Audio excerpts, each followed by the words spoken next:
So it's speed round time, and they give us a 1-minute clock because that's really the only way that anyone has a chance to reasonably control how long we talk. We're going to start with the Detroit Lions, who are 7-1. They are at the Texans on Sunday Night Football. Best start for the Lions since 1956. Is there a team in the NFC, Devin, that you think could derail what seems to be an inevitable run to the Super Bowl by the Lions? I'm going to throw Philadelphia and Washington in that. Do I think they'll derail them? No, I do not, but I think those are two possibilities if we look at the season right now of two teams who have played well on defense and have explosive enough offenses that if they play against the Detroit Lions, they could have a chance to keep up, make some plays to try to counter what Detroit has been doing. Here's what they need to worry about, and I've said this other years with other teams, and it has played out. When you get to the playoffs, and if you have home field advantage, the last thing you want to see is one of your division rivals rolling through the door to Ford Field, because they're not intimidated.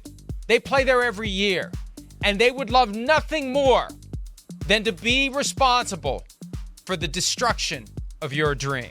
One of those teams, potentially the Minnesota Vikings, they finished the regular season in Detroit. They're 6-2. 13 interceptions through 8 games. That's the most since your 2019 Patriots. Can the Vikings keep finding ways to win? Yes, no reason why this team can't keep finding ways to win. Being down in Minnesota when I interviewed Jefferson, I talked to Brian Flores, the defensive coordinator. They can't wait to get Blake Cashman back. He's the quarterback of the defense. He's the guy that allows them to be multiple, jump in and out of different defenses, the pressures. So as good as his defense has still played, they feel like when they get that guy back, he's the ace in their hand. Yeah, and it just feels like they haven't had in several weeks now a total team effort. The offense feels like there's more they can do. The defense was special out of the gates, and maybe Cashman is the key to getting them back to what they were doing early on when it almost felt like they were dominating teams. That hasn't happened in a while. Green Bay Packers, hasn't happened in a while that they've been 0-2 in the division. That last happened in 2005. They're on a bye this week. They're 6-3. It feels like something's missing from that offense. And I don't want to put it on Jordan Love, and he's been injured. But again, I think for the second time this year, we saw him maybe get back onto the field before he was fully ready to do so.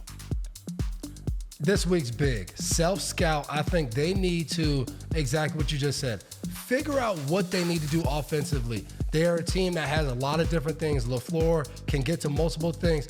Figure out what you're doing best, cut the stuff that's not working that well, and just now, towards the end of the season, only do the things that are working. To get beaten the way they were beaten at home by the Lions, there's a certain demoralizing factor that comes with that. They need this time to recover from it and reset because they still have to go to Detroit, and the Lions, they realize, are very tough to beat. All right, the Chicago Bears, they were 4-2. They're now 4-4. They have the Patriots coming to town this weekend. Shane Waldron, the offensive coordinator, got a vote of confidence from head coach Matt Eberflus. What do the Bears have to do to turn this around? They are 0-4 on the road for the first time since 2016. Fortunately, they get to play at home this week. Fortunately, they should beat the Patriots. What do they need to do halfway through the season to turn it around? I think right now it's an uphill battle. Again, it's hard to get over the way they lost to Washington. And I know some people will be like, oh, it's another week. When you lose that way as a young football team with a rookie quarterback, DJ Moore, the kind of maybe was he hurt, was he not hurt when he went off the field in the middle of the play? Like, too many things are happening. So I don't know if they turn this around and get back into playoff contention and be the fourth team to make the playoffs from this division. I don't think they get there. Hey, if they lose to the Patriots this weekend, the Bears, at some level of the organization, will be putting together the list of potential candidates to coach the team in 2025. That's just how it works. They don't wait until January to start doing that. They start doing it in November. All right, before we break, and we've completed the speed round without violating the constraints of the time clock. Fortunately, there's no buzzer that goes off, but we can go ahead and turn the clock off because I'm going to ask, and the music too. I've heard enough of the music. Can we kill the music? Thank you. Oh, they're turning it up louder. All right. So we mentioned that there were 19 interceptions for the Patriots through 8 games in 2019. Somebody on this show, and it wasn't me, had 5 of them. Do you know the names of the 5 quarterbacks that you intercepted in the first 8 games of 2019? Roethlisberger was first. That's what we opened the season with. I have 4 straight. Another stray. So that's another stray for him, 2 in one day. That's who it was. It was Josh Allen. We played Buffalo. Sam Darnold with the Jets. That was it. Was that the night he was seeing ghosts? That was the night he was seeing ghosts. There was another Jets, but I don't remember who the quarterback was.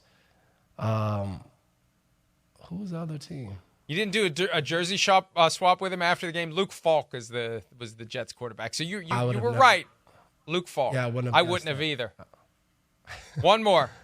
Miami. Oh, my favorite guy in the world, Ryan Fitzpatrick. We always talk about. I think I picked him off the most. I love you, Fitzy. Hi, it's Mike Florio. Thanks for watching PFT on YouTube. Hit subscribe for the latest news and analysis from Pro Football Talk.